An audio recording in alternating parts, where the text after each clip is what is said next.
1000 বার আগুন দিয়ে পুড়িয়ে তাকে শাস্তি আমি কার্যকর করতাম। বিশেষ করে তিনি যে 24-এ, সে যে 24-এর জুলাই গণ আন্দোলনে শিশু থেকে নিয়ে বৃদ্ধ পর্যন্ত যে মেরেছে, নির্বিচারে গুলি করে হত্যা করেছে, তার রায় জনসম্মুখে কল্লা কেটে নয়, আগুনে পুড়িয়ে কার্যকর করতাম আমি।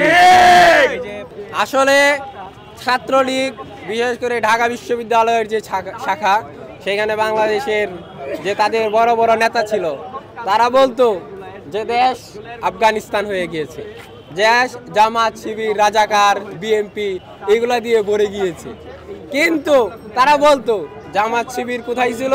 গর্তে লুকায়িত। বিএমপি কোথায় ছিল? লুকায়িত। ছাত্রদল কোথায় ছিল? লুকায়িত।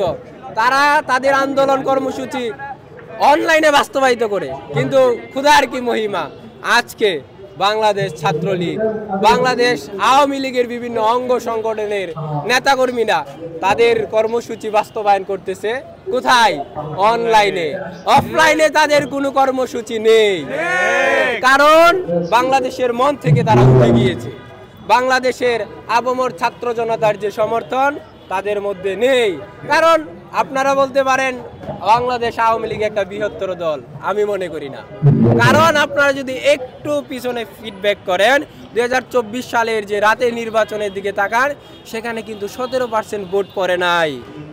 17% যেখানে ভোট পড়ে নাই, সেখানে আপনারা কেমনে বলেন আওয়ামী লীগ একটা জনপ্রিয় দল? প্রশ্ন রেখে যায় আপনাদের মধ্যে।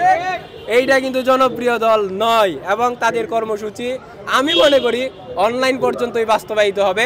অফলাইনে আসলে আপামর ছাত্র জনতা তাদের রুখে দেবে, বিশেষ করে তাদের অস্তিত্ব বিলীন করে দেবে।